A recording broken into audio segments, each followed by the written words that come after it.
Laipni lūdzam MyFitness podkāstā bez svariem. Es esmu privātais treneris Kārlis Matisāns. Mūsu šodienas sarunas viesis ir privātais treneris Oskars Štāls. Šodien tu uzzināsi par to, kā MyFitness rūpējas par kārtību sporta zālēs un kā tu vari gādāt, lai tava un citu treniņu pieredze būtu vislabākā. Sveiks, Oskar! Čau, Kārli! Paldies, ka esi ieradies šodienas sarunu. Manuprāt, mums šodienas tēma ir ļoti atbildīga. Atbildīga tādā ziņā, ka mēs aktualizēsim svarīgāko, kas var uzlabot mūsu visu sporta zāles apmeklētāju pieredzi. Ne tikai savstarpēji treneriem, bet galvenokārt MyFitness klubu biedriem. Šodienas mums tēma ir par kārtību sporta klubos. Un tad, kad mēs pieminam kārtību, viena no lietām, protams, ir dvielīšu lietošana, tas, ko mēs katru dienu dzirdam, skaļruņos sakām. Bet ir vēl pāris lietas, kuras es pat negribu izvērst diskusijā, un tik pašsaprotama elementāra lieta, ka izmantotais inventārs, kuru es lietoju, es nolieku atpakaļ tajā pašā vietā, kur esmu paņēmis. Tāpēc mums ir rakstīts uz plauktiem, cik kilogramu hanteli tur stāv, lai tu pat zini, kurā vietā viņi stāv, ja nu gadījumā kāds cits treniņu nogurumā ir sajaucis. Bet, principā, to, ko paņēmi, to noliec vietā vienmēr. Un kas tev pie šī ir piebilstams? Ne, vienkārši tu uzreiz minēji par tiem cipariņiem, ja? Un liek tādi, kad atvērās galerija, tad mums tie cipariņi nebija. Es biju tas entuziasts, kas devās un pateica, vai varbūt tās ir kaut kāda iespēja cipariņus pielīmēt, jo tur kaut kā tās mazās hanteles, visu laiku miksējās, tur augšā, lejā, tur vienkārši tu varēji iet pēc gandrīz katra biedra un pārkārtot, jo, respektīvi, ja mēs skatāmies, tas plauktiņš viss ir vienveidīgs, līdz ar to tās hanteles, jebkuru izmēru mēs varam nolikt jebkur, bet lai būtu caurskatāmāks un katrs biedrs var atnākt un viegli saskatīt un ieraudzīt tās hanteles, kuras viņam ir piemērotas, mēs tomēr izdomājam, ka vajag sanumurēt, un lai tas viss būtu vieglāk. Jo principā visi noteikumi, jau par ko mēs arī šodien diskutēsim, ir domāti, lai mums visiem būtu vieglāk, lai visiem būtu patīkamāk būt sporta klubā, jo tomēr, ja mēs skatāmies, tā ir diezgan liela sastāvdaļa no mūsu ikdienas. Jā, citam ir iespēja tikai uz stundiņu izrauties pa dienu, viņš pat neaiziet ēst, viņš aizskrien patrenēties. Ja? Un ja mums ir iespēja to vidi uztaisīt tādu, lai visiem būtu patīkami, tad mums tas ir jādara, tas ir mūsu pienākums. Jā. Un tas ir pienākums ne tikai mums kā darbiniekiem, bet tas ir pienākums jebkuram apmeklētājam. Iet klāt, aizrādīt, mācīties aizrādīt, jo aizrādīt ir ļoti grūti. Man ir vieglāk novadīt treniņu nekā aiziet aizrādīt. Es skatos uz cilvēku, kas tā kā pārkāp iekšējās kārtības noteikumus, un es skaitos un domāju, burgeru principu pielietot, vai pieiet klāt vienkārši, kā viņš uz to reaģēs, būs grūti. Jau pulsiņš uzsitās, pat lielāks nekā tagad runājot, ja? Un tu tā ceļ klāt, un ir bijis tādas situācijas, ka es tā kā uztaisu piegājienu, vingrinājumu, man jau pulss ir augšā, un es skatos, kā viens tur galīgi, to inventāru, pret viņu galīgi neizturās patīkami, jā, ētiski, jo principā, kas mums ir katrs inventārs, ir mūsu sabiedrotais uz kaut kādu rezultātu. Mums taču jārūpējas par to, lai viņš būtu patīkams nākamajam lietotājiem, mums pašiem arī nākamajā reizē. Tad es saņemos, eju klāt, un es nevaru parunāt. Visu vienkārši vēl angliski jārunājas. Un tad es domāju, no malas izskatījās tas diezgan krimināli, varbūt tās nevis viņš klausījās tik daudz, ko es viņam aizrādu, bet viņš domāja, varbūt tās man vajag palīdzēt kaut kā. Jā. Un patiesībā palīdzību ir vajadzīga ieviest kārtību zālē, jo tas ir tik svarīgi, kad mums ir pat aizēlsies cilvēks, kurš to aktualizē. Un, manuprāt, tā ir pilnīgi normāla lieta. Ik viens var kļūdīties, jo mirklī, kad treneris vai cits biedrs pienāk un saka, hei, esi tik laipns, noliec šo vietā, to jau nevajag uztvert kā aizskarto ego. Pavisam normāli, sajauc. Ok, cool, paldies, ka pateici, nolikšu vietā. Pilnīgi normāli un atvērta vide, jo mēs ejam uz sporta zāli regulāri vairākas reizes nedēļā. Neviens uz turieni neiet meklēt ienaidniekus, un neviens uz turieni arī neiet, lai kādu aizvainotu. Tā ir normāla savstarpēja komunikācija, līdzīgi kā ģimenē. Kāds noliek tolas papīra rullīti vienā virzienā, mēs varam palūkt noliekt otrā. Katram ir savs skatījums par to, kā to pareizi darīt, bet komunikācija parasti ir cieņpilna, un viens ievēros, un jums ir 2 toaletes mājās, tad awesome, katrs izvēlas un iekārto pa savam.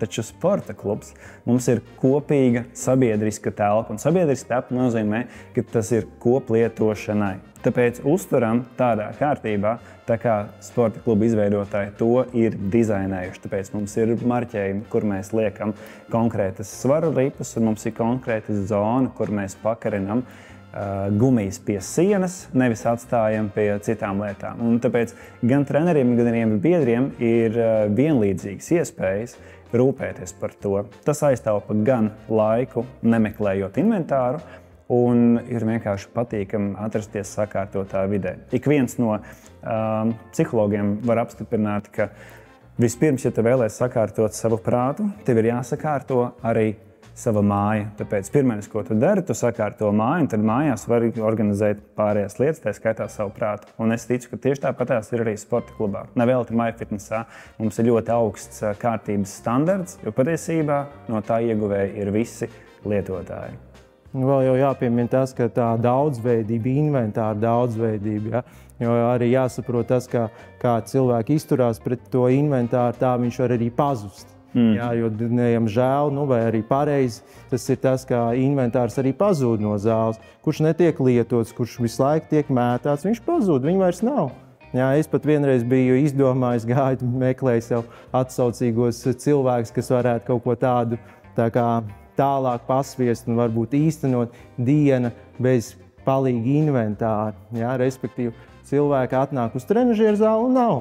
Respektīvi, viens bloks karājās, pārējo bloku nav. Tukšs kastes stāv, plauktiņos nav bumbas, jā, nav ko mētāt, pieņemsim, jā, virvīt pazudus, nav nekā, un cilvēks vienkārši, labi, trenažieri ir kaut kādas ripas, bet, respektīvi, diena bez inventāra, ka ir minimālisks inventārs, cilvēkiem tā kā likt saprast to, kas zālē, kas atrodas, ja, par to ir cieņpilni jāizturās, tas ir jānovērtē, jā, jo, pieņemsim, tad, kad es uzsāku sporta zāles gaitas, un tas jau ir, cik tas sanāk, vairāk nekā 20 gadu atpakaļ. Ja. Reāli, es neizskatos tik vecs, bet tā ir. Kompliments pašam sev. Jā, tas kaut kādi 25 gadi aptuveni. Ja. Pirmo reizi es uz zāles spēru soli, tad, ja viena sieviete bija zālē, tas jau bija labi, un viņa bija skaistākā, visforšākā. Jā, bet vienkārši tagad mūsdienās tas inventārs ir patiešām plašs. Katrs treneris ir entuziasts, kaut ko ir izlasījis, iepazīstis, ieraudzījis. Viņš iet un runā ar vadību, vai ir iespējas dabūt to un meklē veidus, kur to ielikt iekšā, ko izņemt ārā, ko mainīt. Un visiem jāpriecājās par to. Tā daudzveidība patiešām fitnesā ir iespaidīga. Ne tikai vienā klubā mēs aizbraucam uz citu klubu, ieraugam, ka tur ir kaut kas cits, jā, tāpēc arī vērts ir braukāt pa klubiem. Jo nav tā, ka tas, kas ir vienā klubā, tas ir visos klubos un ka citā nekas nebūs. Jā. Citreiz aizbrauc uz citu klubu un ilgojies pēc savu inventāru. Pieņemsim, es aizbraucu uz Spīci, gribēju nodarboties ar pašmasāžu, pamasēties un skatos, ka tur tā drūlīša tā kā pie mums galerijā nav. Un es tās izmisumā, ko man te darīt, jā, un tad jāmeklē alternatīvas. Staigās stīvs apkārt. Jā, tieši tā. Līdz ar to tas ir tāds, ka jānovērtē tas viss. Un zem katra tā inventāra patiešām ir cilvēks apakšā. Tāpat tu par tām gumijām minēji, jā, tās gumijas plīst, jā, viņas nolietojās. Dotajā brīdī var domāt, ka ja gumija nav pakarināta tur, kur viņai jāatrodas, ka viņa kaut kur ir, tu ej un meklē, kur viņa ir. Ja? Un tā daudzveidība, kurā vietā viņš var būt, tas ir katra cilvēka izdomāta lieta, kur viņš varēja viņu iebāzt. Ja? Varbūt pat Somā savējā, diemžēl, arī tā gadās. Bet ja tu zini, no kurienes tu paņēmi, kur nolikt, tad arī nākamais tāpatās ļoti intuitīvi vienkārši dodās tur, kur jāpaņem. Es tev uzdošu pielādētu jautājumu. Tas nozīmē, ka es ticu tev par šo, ir ko teikt. Individuālā higiēna. Jā. Aiziet. Ok, individuālā higiēna tieši, kas attiecās uz apaviem, jā, tad apavos mums čības, tie nav sporta apavi. Jā. Punkts. Jā, punkts. Tie zeķis nav sporta apavi, jā, arī punkts. Vēl ir tāds, dažreiz var satikt zālē cilvēkus, sievietes, kas velk baletšībiņas, vai kā mēs viņus saucam, kā viņas saucās, Češkas? Češkas, jā, tās češkas, jā, ir redzēts. Tas ir diezgan bīstami, jo ir jāņem vērā, ka sporta zālē mēs ejam apkārt iekārtām, kurām ir stūraini balsti.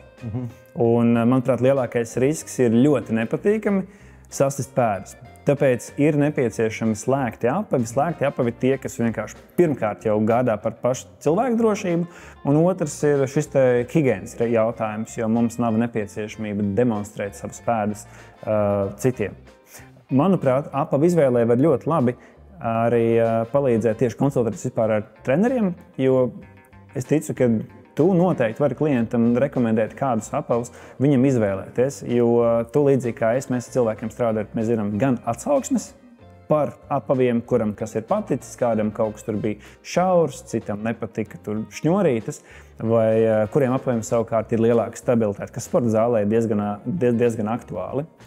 Oskar, parunāsim par dvielīšu lietošanu treniņu laikā. Manuprāt, ir ļoti būtiski visiem likt aiz auss vārdus, kur sviedri, tur dvielas. Kas tev par šo sakāms? Jā, manuprāt, tas ir tāds papildus lieta, ko mēs lietojam papildus higienas nodrošināšanai. Tādā veidā mēs pasargājam sevi un tā pašā laikā ievērojam tos higienas principus un arī citi klienti redz, ka mēs tos izmantojam un viņi arī viņus izmanto. Tādā veidā mēs nodrošinām ne tikai savu drošību, bet arī citu drošību. Ja mēs esam apaugstējušies, saslimuši vai kaut kādas citas mums slimības, tad mēs viņus nenododam citam. Jā? Un arī, protams, tas nodrošina arī papildus drošību inventāram, ilgstošākam viņu mūžam. Tādā veidā, kā mēs esam uzsaguši virsū, mūsu saķera rāda nav. Un tad tas arī ilgāk varētu palīdzēt kalpot. Es arī, protams, pieņemsim no savām sākuma gaitām var tādu iemest joku. Jā, es arī agrāk trenējos, tad mums nebija tāda dezinfekcija, un tad tu tāds skaties, tur tāda peļķīti ir. Un tu tā saņemies, pārdomā to, tūlītās es apgulšos, tā peļķīte tā kā samainīsies. Ar mani peļķīti man atkal būs patīkami, viss kārtībā, bet tas pirmais bija, ka bija jāsaņemās, lai gulties virsū uz to soli, kurš tikko kāds jau ir piesvīdinājis. Tas šobrīd cilvēkiem nav par to jādomā, kāds nav noslaucījis, tu vari aiziet aizrādīt. Ja tu negribi aizrādīt, ja tev svarīgs ir tavs laiks, jo, kā mēs minējām iepriekš, tās vienmēr ir diskusijas, un viņas var beigties arī diezgan nepatīkami, jo ne visi ir gatavi uzklausīt kritiku, pamācību un tā tālāk. Līdz ar to mēs paņemam to salvetītu, uzsmidzinām dezinfekcijas līdzekli, noslaukam virsmu. Sols tīrs, smuks, uzklājam savu dvielīti, tad jau tas ir privatizēts, un taisam vingrinājumu, pēc tam noņemam nost dvielīti, vēlreiz nodezinficējam, lai visi redz, ka jūs atkal dezinficējat un viss kārtībā un dodaties projām visu. Un neviens jums, jo arī tas ir, ka iekšējās kārtības noteikumi mums aizstāv tādas lietas kā diskusijas, pārunas ar citiem biedriem. Jā. Mums ir maz laika, mums ir tā stundiņa, mēs gribam hop, visu izdarīt, un mēs negribam, lai mums kāds kaut ko aizrāda, kāds kaut ko pamāca, jo mēs esam paši tā kā pašpietiekami, mācamies informāciju no citiem avotiem, un diez vai zālē tas cilvēks, viņš jums sniegs kaut kādu ļoti labu padomu. Un tāpēc mēs no tā visi izvairamies un ievērojam noteikumus, un neviens neko nepiesies. Un vēl viena lieta ir tas, ka atcerieties, ka zālē nāk ļoti daudz darba devēju. Ja? Tas var būt nākamais jūsu darba devējs, turpat blakām, kas sēž. Un viņš skatās, kā jūs novietojat inventāru, vai jūs noslaukat pēc sēdes, un vēl kaut ko. Un ja viņš ir pamanījis, ka jūs visu forši dara, jūs dodaties pie viņa intervijā, jums jau ir bonus. Viņš jau, vecīt, es redzēju, kā tu tur viss smuki sakārtoja. Un viņš jau redz, ka ar jums varēs sadarboties, ka jūs ievērojat mūsdienās īstenībā tik daudzos uzņēmumos mācīts lean princips. Lean princips ir, mēs paņemam produktu vai priekšmetu un novietojam viņu atpakaļ vietā. Tādā veidā, jebkurš darbinieks, jebkurā vietā viņš zina, kur tas atrodas, viņš arī var darboties un visu. Un tas ļoti, ļoti saīsina darba ražīgumu uzņēmumos lielos. Tu ļoti labi piemēru minēji par iespēju sporta klubā satikt kādu, ar kuru iespējams būs jākārto darba attiecības vai biznesa attiecības. Un manam vienam klientam bija tieši šāda situācija. Viņš atnāk pie manis un treniņā saka, pāc, tos 2 solus blakus, man tur ir džeks. Man viņš tā nepatīk, man negribās. Es zinu, ka man ir sarunāta darba tikšanās, bet es skatos, cik viņš ir nevīžīgs. Viņš vienmēr kaut kādu salvīti met, viņš tur degunu baksta. Nē. Tā nav runa par to, ka mēs kādu aprunājamies un vienkārši pamanīt, cik cilvēkam bija liela nepatika, zinot, ka viņam tajā dienā jāsatiek šī persona, viņam jau ir radies iespējas. Sporta klubs ir ļoti laba sociālā vide, kur mēs varam atrast līdzīgi domājošus. Ir cilvēki, kas runā par biznesa attiecībām, ir apdrošināšanas brokeris, kurš atrod sev jaunus klientus. Ja mēs esam vidē, kur mēs visi esam līdzīgi domājuši, mums ir līdzīgas intereses, visticamāk, mums ir pa ceļam arī citās nozarēs. Un visticamāk, tas ir iespēja biznesa iespējami, tas ir profesionālas kompetences paaugstināšanas opcijas. Tāpēc, rūpējamies par sevi, vispirms sākam ar sevi, pēc tam iesim kritizēt kādus citus. Protams. Un rūpējoties par sevi, manuprāt, ir ļoti būtiski katram ievērot personīgo higiēnu. Tas nav tikai dvielīšu lietošana, lai rūpētos, ka citiem arī ir patīkami būt zālē, bet vispirms sākt ar sevi, parūpēties par savu sviedru aromātu nomazgāšanu arī pirms treniņa. Vai dezodorantu lietošanu saprātīgos apmēros, lai nav pārāk citi nosmacēti. Un tāpēc ir arī dvielīšu lietošanas saunās. Tas ir ļoti pašsaprotami. Man ir ieteikums ikvienam sporta kluba biedram: neesi sporta zālē par to, kuram ir slikts aromāts. Parūpējies par sevi. Tev ir iespēja ieiet dušā. Es ceru, ka ar to ir pietiekami konkrēti pateikta sāpe. Bet var visādi gadīties. Tāpēc mums ir dvielītes jāliek sporta somā, jāpaņem līdzi savu dušu želējumu, lai mēs varam nomazgāties gan pirms, gan pēc treniņa. Šeit, manuprāt, ir svarīgs vēl aspekts, ko ir vērts likt aiz auss, ka patiesībā ķermenim ir daudz labāka termoregulācija ar noskalotu, nomazgātu ādu. Jo, ja mums ādas poras jau ir piepildītas, kas ļoti bieži ir vasarā, mēs svīstam spēcīgāk, un mums ir daudz grūtāk treniņā, jo mūsu termoregulācija ir ietekmēta. Bet jo sevišķi karstā laikā, vai ja vienkārši ir bijusi sasvīšana, treniņš būs efektīvāks, ja cilvēks ir vienkārši uz minūti iegājis, noskalojies un tad dodās treniņā. Viņam būs labāka pieredze. Es gribētu, lai tu piemini, kāpēc vēl varētu būt svarīgs dvielītes, piemēram, saunas.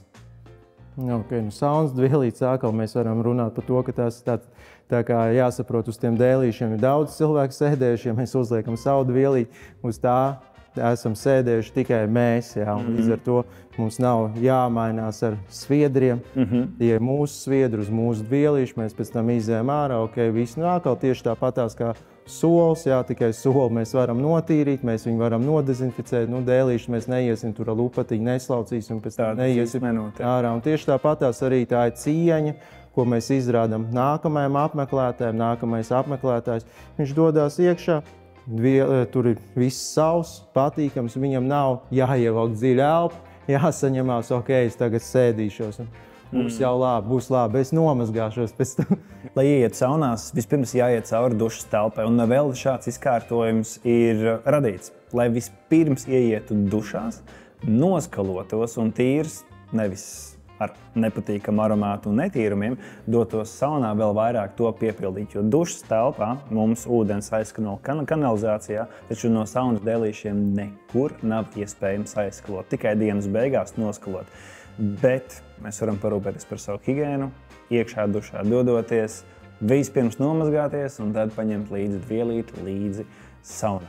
Dušās, ja kas, tā ir laba vieta, kur mēs varam lietot tās šķīviņas, kuras agrāk mēs uzskatījām, varbūt tās dažs uzskata, ka var lietot trenažeru zālē, tad tieši duša ir tā vieta, kur mēs varam lietot viņas, parādīt, ka mums ir smukas viņas, ka mums ir dārgas viņas, vai vēl kā mēs gribam parādīt, bet tā ir vieta, kur mēs rādam, bet arī tas ir no personiskās higienas, ka tieši, lai atkal nedabūtu kaut kādas ādas slimības un arī nagu slimības un tā tālāk. Tas atkal mums padara to bišku vidi privātāku un koptāku.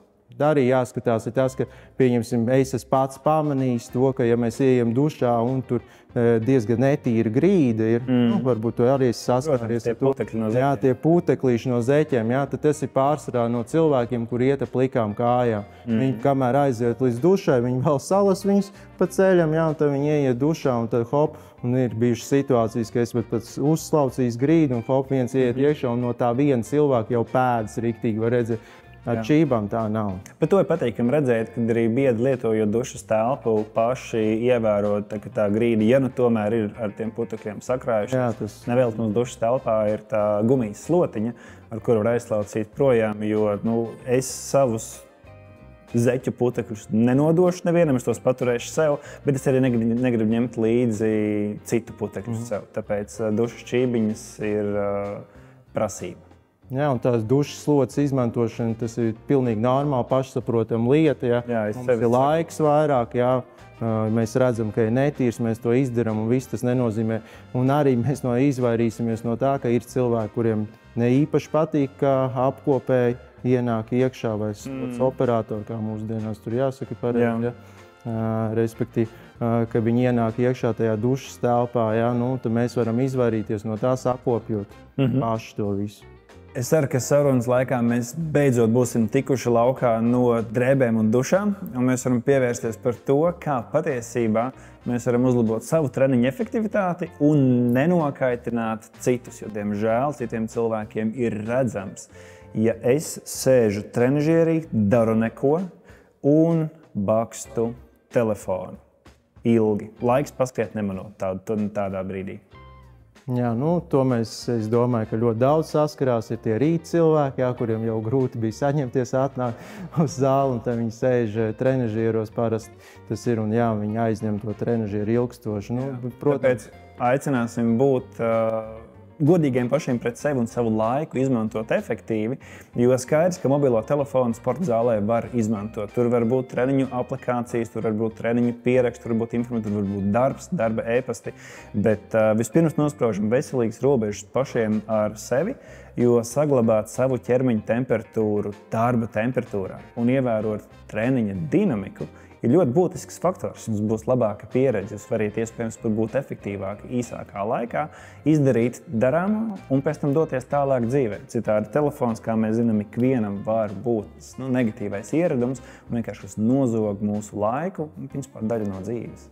Varbūt var pieminēt to, ka mums tajā pašā telefonā ir timerīts, un tad mēs varbūt tās uzliekam tās 2 minūtītes, ieslēdzam iekšā, un varbūt, ja mēs tur kaut ko mums svarīgi ir atbildēt, tad tas timers nozvanīs, un viņš tā kā iedos to dinamiku tam treniņam, un līdz ar to arī netiks aizņemts tas trenažieris vai inventārs tik ilgi, jo tas klients arī redz, tas cilvēks varbūt tās darbojas telefonā, bet viņam ir dinamika. Jā, ir redzams, ka ir kustība, protams, jo var aiztaupīt lieku situāciju, kur kāds aizvainots jau 11,5 minūtes ļoti pieklājīgi vēro un gaida, un tad, kad tam cilvēkam tiešām mērs ir pilns, var gadīties, ka viņš pienāk, man tā ir bijis, ka treniņa laikā es jaunu cilvēku pirmo reizi apnācu trenižierī, un tas prasa dažkārt vairāk laika, un pie manis pienāk, un te jau tāda aizkaitināta balss uzdod, cik jums vēl ilgi šeit vajadzēs? Un es teicu, atvainojos, neievēroju, ka tu jau man kādu laiku gaidi, vai tev derēs, ja mēs iedodam pēc pāris minūtēm. Un es nekad neuztveru personīgi gadījumā, kāds ir aizkaitināts, jo es saprotu, tā var būt arī man sava treniņa laikā. Dažkārt liekas, es gribētu šito darīt tagad, bet viņš ir aizņemts. Ja es redzu, ka cilvēks strādā, es pat neeju traucēt, lai viņš trenējās. Bet, ja gadījumā tur ir tikai telefona spaidīšana, tad, protams, var to sākt uzsvērt mazliet personīgāk. Bet no tām situācijām var izvairīties, pievēršoties treniņam un darot, jo ik viens sporta zālē respektē pārējos, kur ir atnākuši trenēties. Un mums, starp citu, sporta zālēs ir arī feinas atpūtas zonas, kur var apgulties, un tur tiešām var netraucēt izdarīt telefona darāmās lietas. Vēl jau tāda lieta ir to, kā mēs paši redzam, diezgan plaši tiek izmantots telefons kamerai. Ja? Viens ir online treniņš, ka varbūt tās darbība notiek ar treneri, tas ir atļauts. Ja? Otrs ir varbūt kādu video grib nofilmēt, trešais ir mums ir kaut kāda treniņa programma, pēc kuras mēs sekojam, un tā ir telefonā atrodas. Ja? Un pilnīgi normāli ir to, ka mēs to visu varam izmantot. Ja? Protams, kaut kādas kārtības nelielas ievērojot, jo nav tā, ka vienkārši mēs varam darīt, kā mēs gribam. Ja? Pirmkārt jau jāpiemina, droši vien tas ir, kā kadrā jāatrodās mums. Jā. Nedrīkst tā, ka tur pilns ar cilvēkiem atrodas. Bez viņa atļaujas. Jā, bez viņa atļaujas, jo tas nozīmē, ka principā jums pēc būtības būtu jāpieiet visiem jāpaprasa, atvainojiet, vai jūs drīkstat. atrasties manā kadrā, es te TikTok video filmēju vai Instagram video un tā tālāk. Ja? Un mēs iedrošinām patiesībā, ja ap tevi ir daudz cilvēku, pasaka, paceļ roku, kurš grib manā video un vienkārši uzaicina. Tā var būt brīnišķīga pieredze, kas varbūt ikdienas pelēko rutīnu var padarīt krāšņāku un, hei, jūs varat atrast jaunus draugus. Tas ir ļaus to darīt, bet respektēsim katra cilvēka tiesības palikt anonīmiem vai nefilmētiem. Bet, ja man jāfilmē sevi, es varu uzfilmēt sevi, citiem to netraucējot. Tas ir atļauts. Vienkārši respektējam citus cilvēkus. Varbūt te var bišķu pieminēt to, ka būtu forši, ja būtu arī mums tie klienti tā bišķu uzņēmīgāk daudzās situācijās, ka viņi atļautos un paši pieietu un pateikt tam cilvēkam, kurš dara kaut kā bišķiņu savādāk nekā mēs gribam. Jo tās situācijas, kad, pieņemsim, klients dodās ar savu tā kā aizrādījumu pie kāda no personāla, tad tam personālam tas prasa diezgan lielu laiku, lai vispār saprastu, par kuru cilvēku iet runa. Viņu var neatrast, bet tā, jā. Ik viens, kurš izmanto video kameru treniņu laikā sabiedriskajā vidē, mūsdienās dzīvo. Un tas nozīmē, ka ik viens, kurš filmē, apzinās, ka kādam var būt par to viedoklis, un tas ir pilnīgi ok. Manuprāt, ja es filmēju video, lai aizsūtītu kādam klientam, un palīdzētu, tad es uzfilmēju savu video tā, lai cits nav kadrā. Pirmkārt, otrā pusē cilvēks skatās, viņam nenovērš uzmanību, ko citi dara fonā, bet man ir bijis, ka cilvēks pienāk un palūdz tieši man. Atvainojiet, es gribu izpildīt pieejamu. Es teicu, lūdzu, tava prioritāte ir tavs treniņš, nevis mans video. Un šī savstarpējā komunikācija, manuprāt, ir ļoti svarīgs faktors, un no tās nevajag kautrēties. Mēs, kā jau esam iepriekš minējuši, sporta zālē dodamies līdzīgi mērķi vadīti, un mēs cienam viena otra vajadzības. Tāpēc, ja kāds filmēšanas laikā pienāk un pasaka, atvainojiet, negribu būt tavā kadrā, manuprāt, ļoti godīgi ir pateikt, super, paldies, ka pateici. Un es pagriezīšu kameru citādāk. Nekāda vaina, nav nekāda aizvainojuma.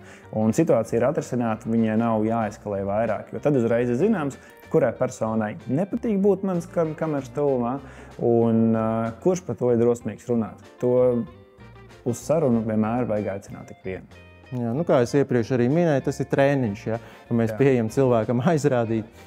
Tā kā es pats pārbaudu dažādas principus, tā jebkurš cits cilvēks var pārbaudīt dažādas principus. Protams, izslēdzam agresivitāti ārā. Cenšamies pēc iespējas mazāk aizvainot cilvēku, jo mēs nezinām, kāda tipa tas cilvēks ir, vai viņš ir introverts, vai viņš ir ekstraverts.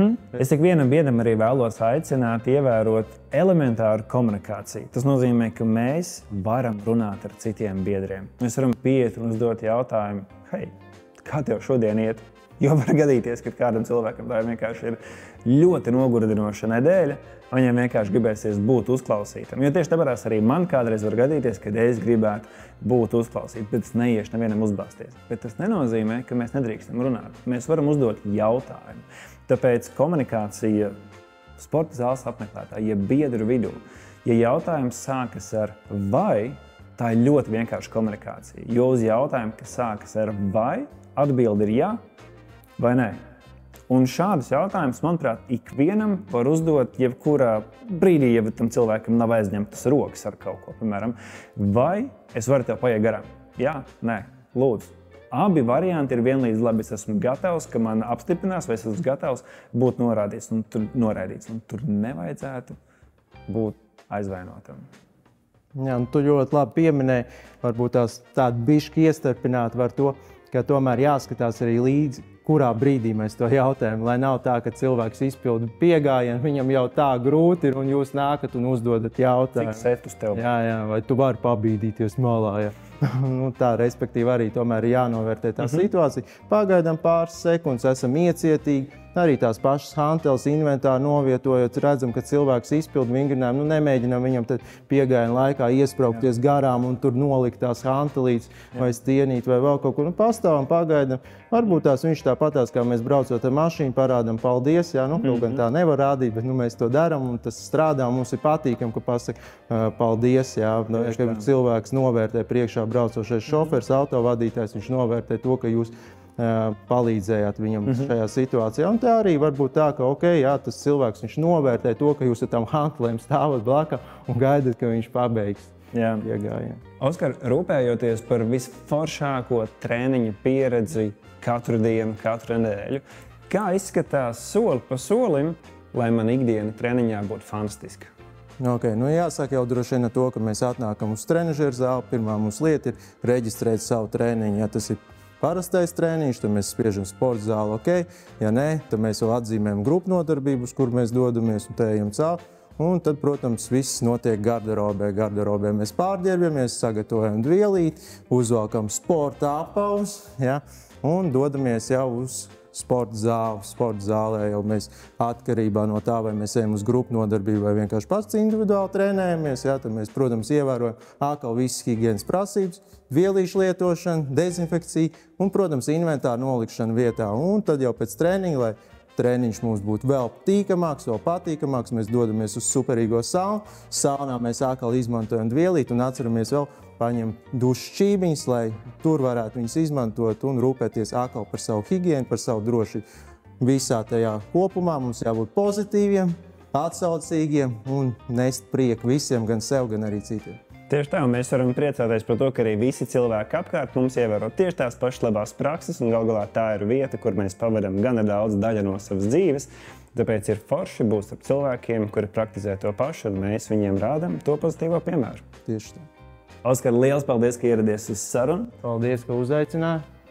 Godāties klausītāji, es ceru, ka šī saruna iedvesmoja tevi rūpēties par savu treniņu un par savu vidi sev apkārt, lai tu būtu par labo un pozitīvo piemēru arī pārējiem sporta kluba apmeklētājiem. Sāksim ar sevi. Paldies, ka noklausījies. Ja tu vēl neseko, tad seko MyFitness kontam un MyFitness podkāstam bez svariem. Padalies ar šo ierakstu arī citiem. Lai tev izdevušies treniņi. Atā! Okay.